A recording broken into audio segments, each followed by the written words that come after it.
All right, it's Friday evening. Let's do this before I fall asleep. I'm gonna try and be brief, but oh my God, I end up dragging it on. All right, I have a few notes here. We're gonna cover silver, gold, and a few miscellaneous bits and pieces. So, look, let's start with how the day began with for silver. We'll look at SLV. The opening candle was black. I posted about this on X. Had I still been long silver, I would have absolutely bowed here. Of course, my exit would have been way better than my exit, which was from yesterday. So I sold a day early, but hey, we did get the downside reversal, clearly pressured by the main market. Short-term structure. So after a couple of hours down, look at that. What is that? That's a baby bear flag under the 10 MA. So we could gap down. In theory, we could gap down to around 54 on Monday. That's about $2 down. That's about what? 3.5%. So we could gap down 3.5. If we gap down that much, then maybe we'll just come down and tag purple gap and then floor. That would be a really great flooring area, and I would be a big buyer in that zone. Which, considering sold up here, that would be okay. In fact, it'd be more than okay. You know, I wanted because one of the aims I had this week was one sell for a gain, which I did, and two buy back lower than where I sold it. And I could buy back now, but nope. We'll wait. We'll give it another day. So yeah, I'm gonna hope for purple gap on Monday, but maybe we just kind of claw down to around 54 and a bit. You can see on a on an hourly momentum, we are on the low side, right? So this is a buying area. There on the 14th, and now, but in terms of time, and I've kind of put a few dashed lines here, when we do get, not one on there though, but you see on the first, we actually came down for a couple of days and we maxed out technically this morning, but yeah. I mean, look, in this case, in early December last week, all we did was trend sideways. That's just how it happens sometimes. But anyway, in theory, Monday should be down in silver, and yeah, I'll be a buyer, a big buyer. I was looking at the February calls earlier. They were down about 20% today. So I'm going to hope they're down another 15 or 20% on Monday. And I think I'm going to be able to I think I have a good chance at coming out with a couple more green exits before Christmas, which would be really good. Moving on to, in fact, I haven't covered it, have I? In terms of a historic high, I mean, silver did, actually, it doesn't show up on stock charts. Uh,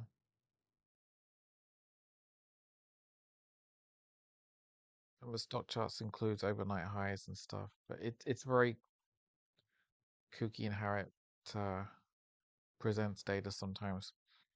But anyway, let's move on to gold, which for the day,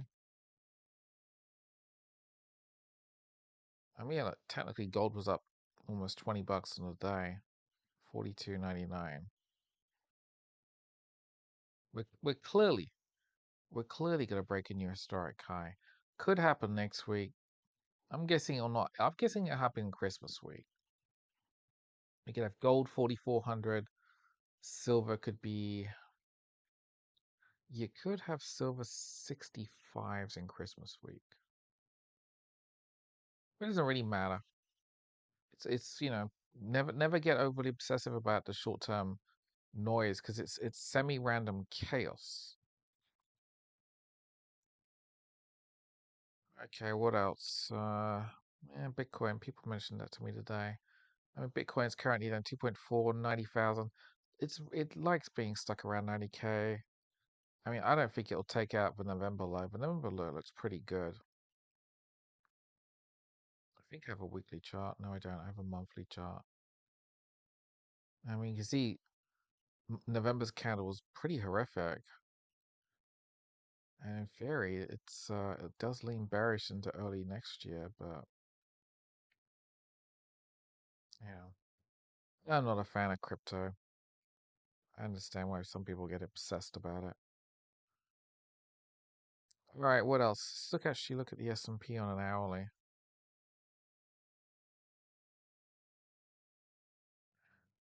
I mean, you can see there, 69.03 yesterday, opening chop, breakdown, floored at 68.01, just above orange gap.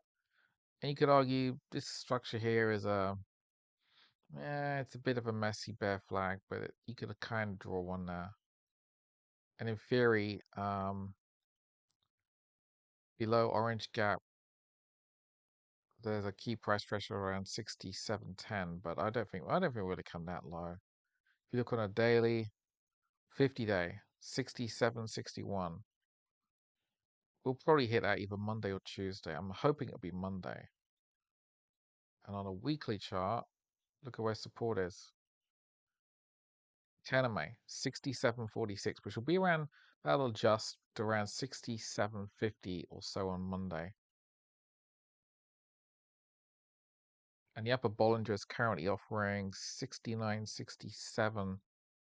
That doesn't look realistic next week. Because if we're down on Monday, at best the bulls can manage maybe 6,900 for quadruple OPEX next Friday. But we could be printing 69.50 or so in Christmas week. All right, what else is I will say, yeah, R2K, Russell, it did print a new historic high today.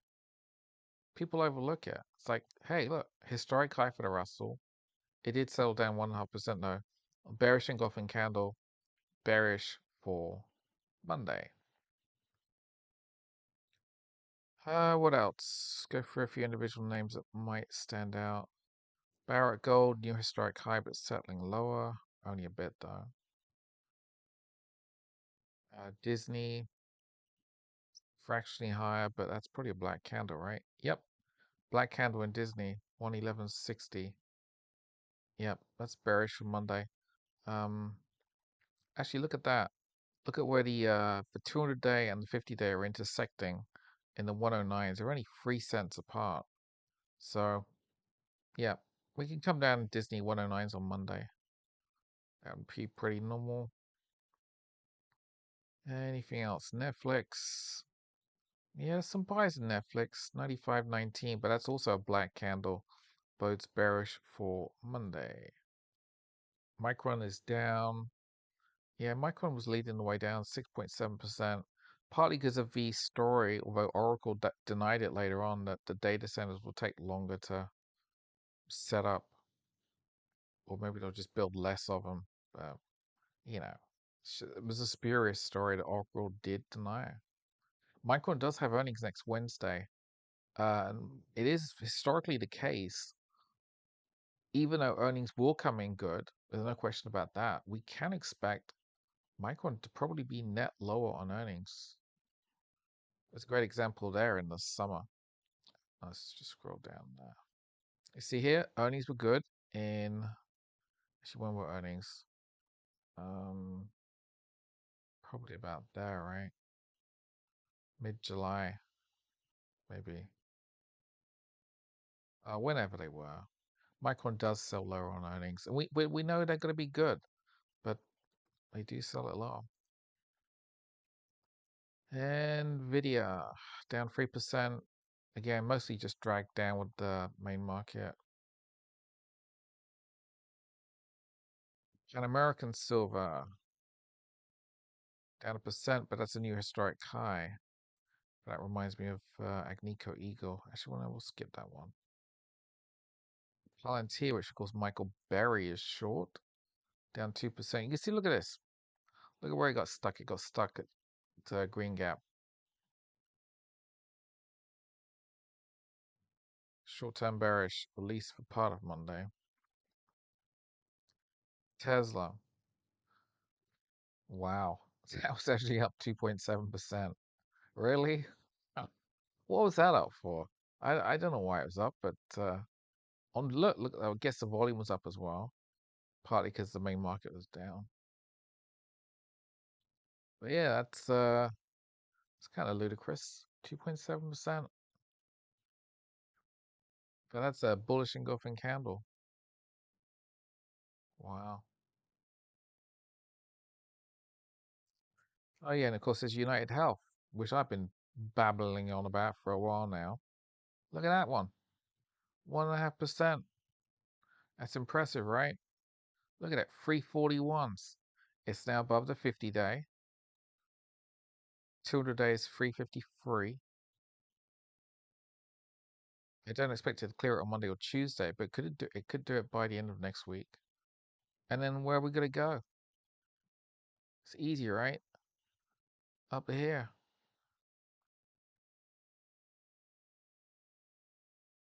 Why the hell's my gap zone labeled 454? That can't be right. That's got to be wrong. It has to be wrong. Yeah, I've written it down wrong. The opening was. I should have. Where we open? What is this? 472. Oh God, I'll deal with it later. I haven't got the patience or time to be changing stuff.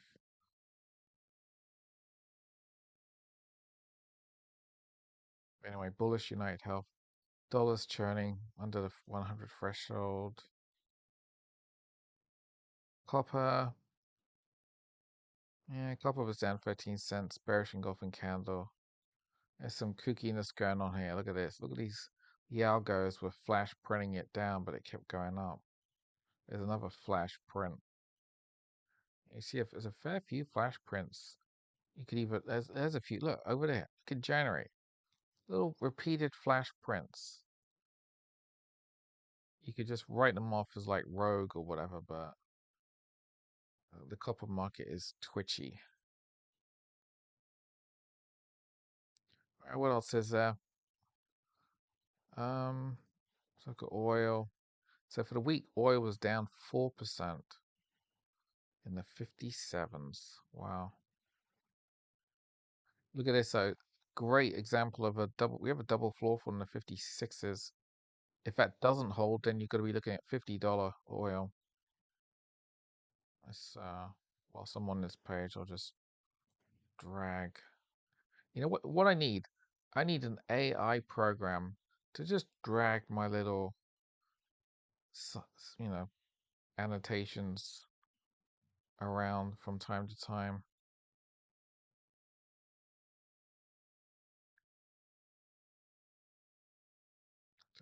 There's nothing there.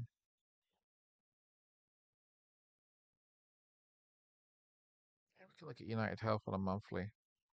Look at this. Look at this. It's up 4.4% on a month. 10 of May, 342. Stocks 341.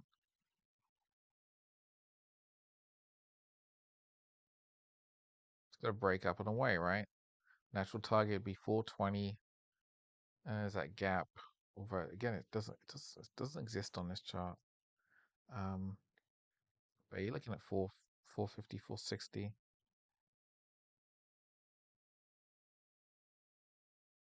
It's an interesting trade. I'm thinking I'm not going to try. I don't really want to trade it next week. I might, but I probably shouldn't. What I probably should focus on is doing a silver trade, but whatever gain I can make from that, I should maybe pick up some United Health calls for either February, March, or April. And if I'm right about United Health, in theory, the rest of the market will follow. What else? Um,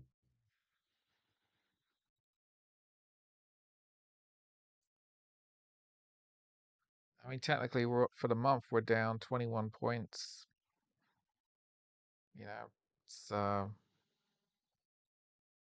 exactly exciting, but I mean, it's a narrow. relative to last month, this is a narrow range month. Look at that candle. It's teeny. It's a small.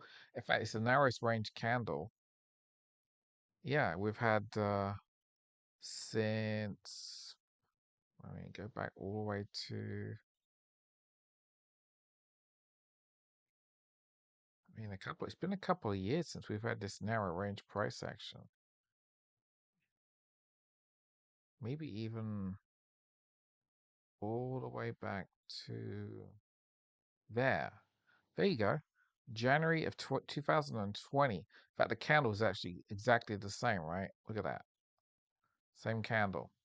So we haven't been this. Of course, the month isn't over, but as things are, this is the most narrow range price action we have seen since January 2020, which is, of course, a rather auspicious time before the market got the smackdown.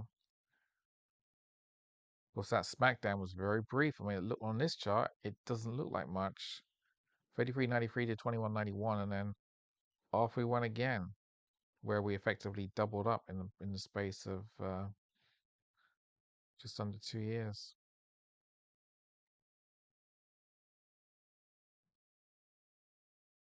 I think I did see on Zero Hedge earlier that the Goldman is looking for 7,600 S&P next year. Well, I'm coming around to that notion. I keep thinking about the SpaceX IPO. It's like, hey, look, this market's gonna be net bullish into next September. Next September is when I'm guessing that they do the SpaceX IPO, which will generate massive hysteria. Not least if Elon has got some of his SpaceX rockets doing refueling missions, which would be a massive thing. In fact, they need to figure that out if they're going to get to Mars. And nobody's ever done in orbit refueling. I'm sure they'll be able to do it, but they might take multiple attempts to get it right. But they will. Anything else? Not really. I'm not sure entirely what I'm going to do this weekend in terms of extra work, including on X. I don't know. But for me, this is my chart of the day and chart of the week. Black candle. It is such a beautiful example though. Black candle for SLV/silver. Smackdown. Of course, the main market caused it, and then we have a little baby bear flag. And in theory, we could open flat on Monday, but if we do, I would still look for a wave down. So I do not want to be buying until we come back down to around mid 54s.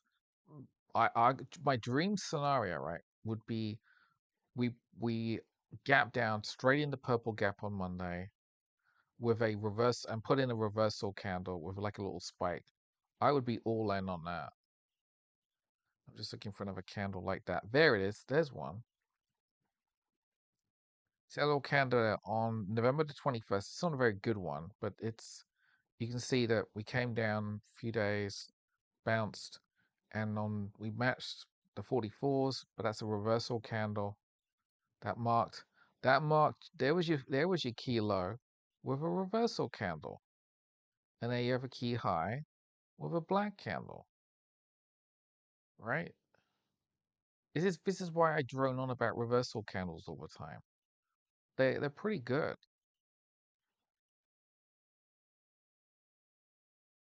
But yeah, give me purple gap on Monday, and I'll be very pleased. And off we go again. So if I could buy in around say 50, let's just call it 53 and a half. You think, okay, next target would be what? At least a match to 58s, maybe 59.60 um, before Christmas. That would be let's call it a $6 gain. In the options market, that would be about, I did check earlier, it'd probably be about 65, 75%. That would be very good. Very, very good. So yeah, We'll see what I do at the weekend. I'm not sure. I don't want to do too much, but yeah. Anyway, before my mind drifts onto something else, I will wish you a good weekend and yeah, be good.